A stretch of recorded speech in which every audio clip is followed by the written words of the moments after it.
오늘은 마태복음 24장 14절에서 28절입니다. 마태복음 24장 14절에서 28절 읽습니다. 그러므로 너희가 선지자 다니엘의 말한 바 멸망에 가증한 것이 거룩한 곳에 선 것을 보거든 읽는 자는 깨달을진저 그때에 유대에 있는 자들은 산으로 도망할지어다.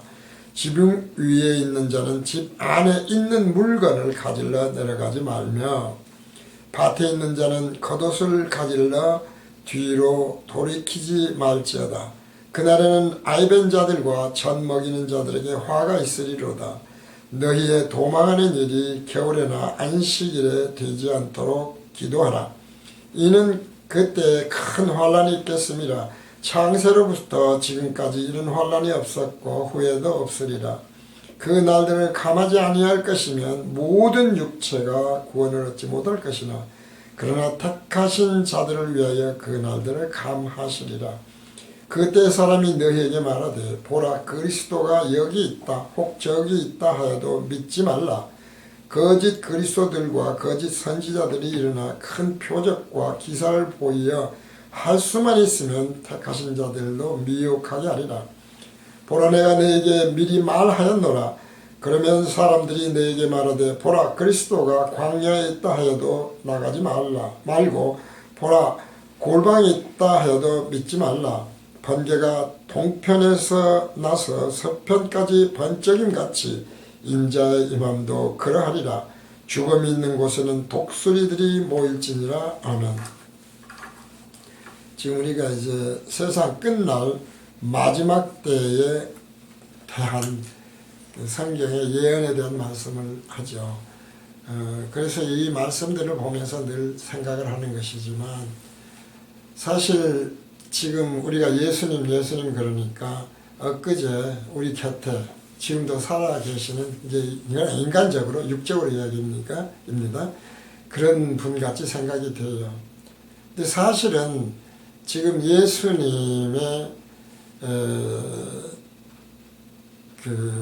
얼마나 지금 오래전 옛 이야기인가 하면은 박혁거세가 BC 57년에 아르에서 태어났거든요. 우리나라 역사를 보면 그 아르에서 태어난 신화의 시대의 이야기를 사실 하는 거예요.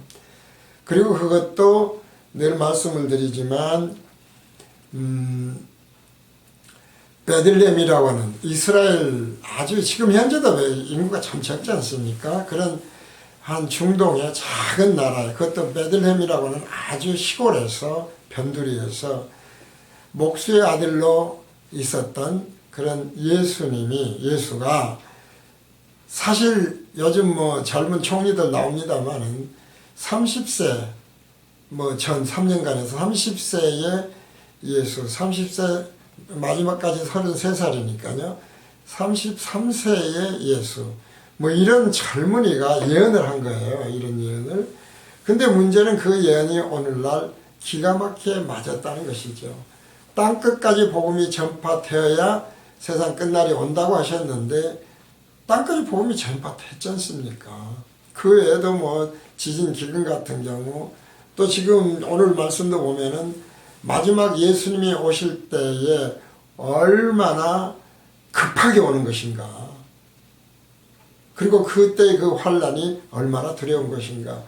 마치 우리가 생각을 할 때에 지금 연상되어지는 것은 화산 폭발 요즘 이제 주로 많이 나옵니다만은 그런 화산 폭발할 때처럼 다 급한 상황이 아닌가. 이제 그런 생각이 들 정도이더라고요. 어쨌든 지금 그 젊은 한 이스라엘의 청년이 예언을 한 것이 2000여 년 지난 오늘날 정확하게 맞아 떨어지고 있다는 것이죠. 사실은 이거 생각해보면 기가 막힌 일이거든요. 그래서 우리는 그 예수를 믿지 않을 수가 없다.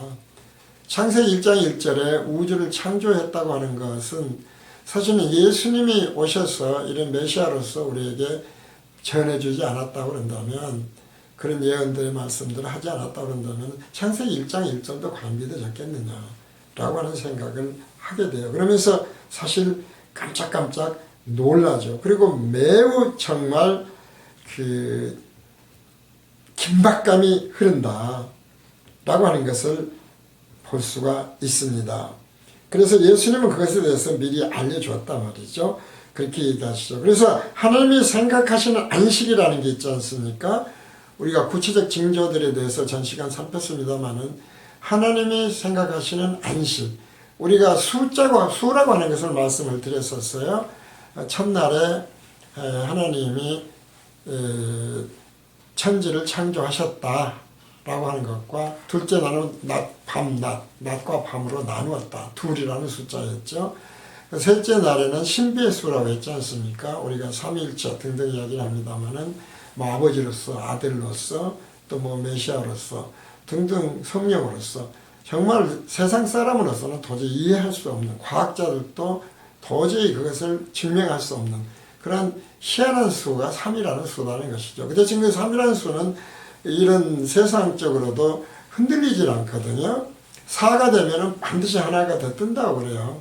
근데 3이라는 수는 정확하게 맞아떨어지는 그런 이제 삼각대 같은 것이 있고, 그것이 우리가 잘 아는 대로 에집트의 피라미드 같은 경우도 그 속에서 썩지 않는 그런 희한한 것들이 있죠. 어쨌든 4라고 하는 구원의 수가 있고, 5라고 하는 짐승 생명이 태어나는 이제 5라고 하는 수가 있고, 6에 이제 사람이 태어나는데 사실은 그때의 사람은 원래는 짐승과 같은 그런 것이었다. 그러니까 하나님의 사람과 사람의 사람이라고 하는 것이 나누어져 버리는, 그래서 결국 죽어버리는 첫 아담이 생기고 하죠. 그러면서 이제 7일째는 내가 안식한다. 그러니까 7이라는 수라고 하는 것은 안식의 수 아니겠습니까? 안식의 수인데 그 안식의 수가 어떤 안식이라고 그랬습니까? 하나님의 안식. 그래서 그것은 새하늘과 새 땅에서 이루어지는 안식이었다. 그리고 우리 그리스도인들, 하나님의 백성, 하나님의 자녀가 맞이할 안식은 어떤 것이었느냐라고 하는 것이 성전으로 표현됐다는 것이죠. 우리가 성전을 살폈으니까요. 그래서 7번째 성전은 하나님, 예수 그리스도가 친히 성전이 되시는 그런 성전, 그런 나라에 섰다. 그런 얘기죠. 그러니까 그 안식이야말로 하나님의 의가 온전히 이루어지는 안식이라는 7의 숫자다. 그리고 이제 세상의 만수로서 열이 있었고, 천국의 만수로서 12이라는 것이 수가 있었고, 이런 이제 수에 대한 생각을 해보게 되면 참 신비하고, 그것 외에도 조금 전에 말씀드린 대로 예수님이 땅끝까지 전파가 된다 하는 또 요한계시록 말씀들을 보면서도 정말 참 희한하다. 여기서 지금 구체적으로 말씀을 드릴 수가 없습니다만은, 저는 이제 생명과학 같은 거 공부도 해봤고, 뭐 요즘 AI 하는 등등의 것들도 공부를 했었죠. 생명과학 공부, 생명 합성의 문제고, DNA 문제, 유전자 문제 다 공부를 많이 해봤는데요. 그런 말씀들이 그대로 성경에 사실 예언되어 있었다는 것이죠. 그래서 정말 깜짝 놀란다.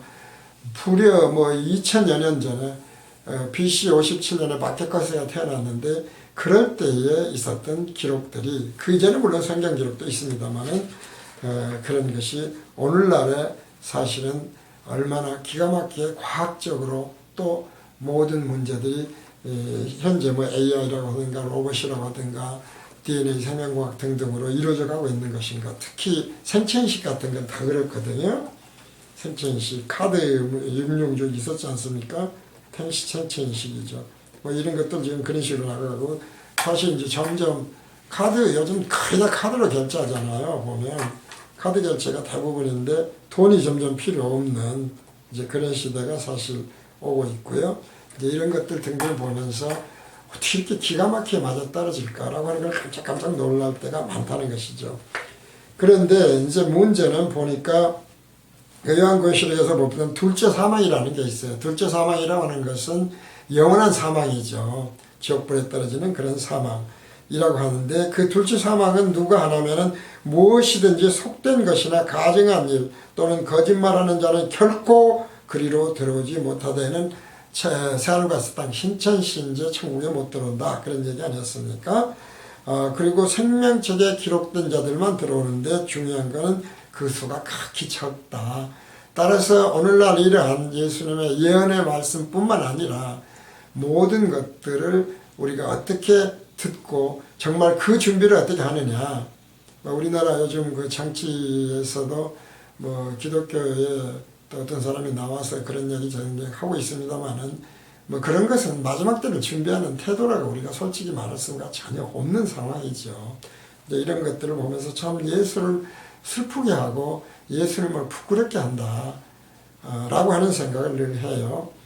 그러니까 결국 생명체에 농명되지 못한, 기록되지 못한 자들이 누구냐 이 말이죠. 그러면 결국 사탄 마귀의 자녀들이에요, 사실은. 그러니까 바꿔주면 듣는 것이라 되지 아니한 것. 그 다음에 정말 마지막 때가 다 되었는데 그것이 잘 보이지 아니한 것. 그리고 누가 거짓말인가? 진리와 복음. 우리가 청론불변의 진리라는 말씀을 드립니다만은 청론불변의 진리의 틀에서 벗어나는 것, 홀이라도 벗어나면 그것이 곧 거짓말하는 자가 된다는 것이죠. 이제 하는 등등, 뭐 죄사함의 비밀 등등 말씀을 드립니다. 그러니까 이것이 곧 사탄 마귀의 자녀들인 것을 알아야 되는데 스스로는 모르죠. 유대인들도 몰랐고 자기들이 사탄 마귀의 자녀들이라고 하면 정말 기분 나쁘지 않았겠습니까? 그러니까 결국 주 예수를 죽여버리는 것이거든요. 그런데 그 당시에 예수님이 사탄 마귀들이라고 너희 애비는 마귀다 말이죠. 그렇게 말씀하셨던 그러한 유대인들과 뭐 제사장들을 포함한 오늘날의 기독교의 우리 신학자나 목회자들은 과연 어떨까? 크게 다른 것이 정말 있는가? 예수를 우리는 알고 예수를 믿기 때문에 유대인과 전혀 다르다. 예수를 메시아로 부인하는 그들과는 다르다. 라고 생각할지 모르지만 성경적으로 보면은 똑같다는 거예요. 깨닫지 못한 거 똑같고 하나님의 자녀라고 예수님은 인정하지 않는데 하나님은 인정하지 않는데 우리는 하나님의 자녀야. 하나님의 백성이야 하는 식으로 하고 있는 것이나 똑같다는 거예요. 이제 이런 것들을 어쨌든 예수를 부끄럽게 해서는 안 되겠다 이런 생각을 늘 합니다. 땅까지 분명히 전파가 되었죠. 그래서 오늘 본문 6절 이하의 말씀을 보면 난리와 난리 소문을 듣겠으나 마지막 때에 지금 징조들이 실제로 나타났거나 또 아직 덜 나타난 것도 있고 덜 이루어진 것들도 있어요. 난리와 난리 소문을 듣겠으나 너희는 삼가 두려워 말라. 이런 일이 있어야 하되 반드시 있어야 한다. 그러나 아직은 끝이 아니다. 아직 끝이 아니죠. 난리와 난리 소문 계속 들었지 않습니까? 민족이 민족을 나라가 나라를 대적하여 일어나겠고 첫째 기근과 지진이 있으리니 이 모든 것이 재난의 시작이라. 실제로 그대로 일어나고 있어요. 그런데 이제 그 일이 있은 다음에 어떤 문제가 있습니까? 그때 사람들이 너희를 환난에 넘겨주겠으며 너희를 죽이리니 너희가 내 이름을 위하여 모든 민족에게 미움을 받는다는 거예요. 그러니까 제대로 진리와 복음을 전하면 사실은 우리가 이제 고난합니다만은 예수님 당시에 예수를 전혀 몰랐던 하나님을 몰랐던 이 민족들에게 예수님의 제자들이 당했던 것처럼 오늘날에는 오히려 그리스도인 예수교 그리스도를 믿는다고 하는 자들이 더 탄압을 하게 된다. 이런 말씀이 되겠습니다. 그래서 그때 많은 사람이 시험에 빠져 서로 잡아주고 서로 미워하겠으며 사실 교단 기독교 안에 계속 말씀드립니다만은 얼마나 많은 교단과 총회들이 있어요. 교회들도 마찬가지고 목회자들끼리 그러고 목회자들이 하는 뭐 총회니 노회니 가보면 얼마나 다투고 싸움들 합니까? 정말 부끄러워서 못 볼 정도거든요. 다 미움 때문에요. 서로 미워하겠으며 거짓 선자가 많이 일어나 많은 사람을 미혹하게 하겠으며 그렇지 않습니까? 진리와 복음을 제대로 증거하지 아니하는 자들은 다 거짓 선지자예요. 그래서 그런 불법의 삶으로 많은 사람이 식어진다. 사랑이 식어진다고 하는 것 우리가 제일 생각을 해보면 알아요. 사랑이 식어지니까 교회가 통일이 안 되는 거고 같은 뭐 교회 이웃에 있는 교회 서로 사랑합니까? 전혀 안 하잖아요. 동일한 예수를 믿고 동일한 하나님 믿고 동일한 성경이라고 하면서도요. 그러니까 결과적으로 사랑이 식어지는 것을 보면 불법이 성행해서 그런 것이라는 것을 알 수가 있다. 그런데 어떻습니까? 그러나 끝까지 견딘 자는 구원을 얻는다. 우리가 진리의 복음을 버리면 안 되겠다는 것입니다. 그래서 이제 14절을 보면 문제는 이것이 천국 복음이라는 거예요. 복음이 땅까지 전파되면 늘 말씀드리지만 이 세상이 기독교가 돼서 평안이 있고 사랑이 있고 그래서 정말 서로가 서로를 사랑하는 그런 것이 아니라는 거예요. 그렇게 되지 않는데 서로 미워하고 죽이고 거짓 선자가 막 일이 많이 일어나서 미혹을 하고 사랑이 식어지는데 문제는 이 천국 복음이 모든 민족에게 증거되기 위하여 온 세상에 전파되리니 그제야 끝이 온다는 것입니다. 따라서 이 천국 복음을 복음교실식으로 말하면 이것이 뭐가 되겠습니까? 총론불변의 진리라는 것이죠. 이것이 천국 복음이라는 거예요. 그래서 결국은 우리가 천국 복음이 기쁜 소식, 이 세상에서 잘 먹고 잘 살고 행복하게 산다. 그래서 기독교가 전파되어서 모든 민족들이 서로 사랑하면서 불의웃을 보면서 살 거야. 그 말이 아니라는 것이죠. 오늘 아침에도 텔레비전을 보면서 지금 최근에 일어나는 기독교계의 일들에 대해서 말하면서 여러 가지 일을 하는 이야기를 하죠. 물론 틀리는 말이 아니에요. 기독교는 사랑이고 그래요. 근데 문제는 그런 사랑이 세상 윤리적 도덕적인 사랑을 얘기하는 것이 아니라 결국 진리와 진리에 대한 사랑이었다는 것입니다. 예수 그리스도가 왜 이 땅에 오셨는지를 우리가 제대로 깨닫고 그 다음에 예수 그리스도 십자가 대속이 과연 어떤 사랑인지를 우리가 알았을 때에 세상적으로 도덕적으로 무슨 공자월 맹자월에서 사랑하는 식으로 그렇게 사랑하는 것이 아니라는 것을 알 수가 있는 거예요. 완전히 영적 의미가 훨씬 강하다라고 하는 것을 우리가 알 수가 있습니다. 왜? 기독교 복음이 땅끝까지 전파되어도 결코 이 땅에는 예수 그리스도의 사랑이 파지지 않으니까요. 오히려 죽이고 서로 미워하니까 실제로 그런 일이 일어나잖아요, 지금. 정말 그 한국 우리의 지금 정치계의 정치, 지금 현재 당장도 광화문에서 그런 일들이 일어나고 있어요. 그것이 무슨 그 앞에서 장님 학교도 있지 않습니까? 장님 지금 듣지도 그 정말 그 소리에 민감한 그 사람들이 학부모들이 나와서 데모를 하고 있고 말이지, 우리를 밟고 가라고 하는 이제 그런 일들이 일어나요. 정말 마지막 때가 된 거다 하는 생각이, 정말 이런 것이 바로 불법이 성행하기 때문에 사랑이 식어지는 것인 걸 알 수가 있다.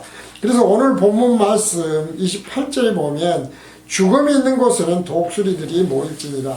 자, 죽음이 있다고 하는 건 뭡니까? 죽음은 단순히 시체를 의미하는 것이 아니라 영적으로 보면 생명이 없는 거예요. 죄사함을 얻고 성령으로 거듭난 그런 영이 아니라는 것이죠. 바로 그런 때, 오히려 그런데 이런 죽은데 생명이 없는 곳에 독수리가 모인다 이 말이에요. 생명이 없는 곳, 그런 곳에 독수리가 모인다.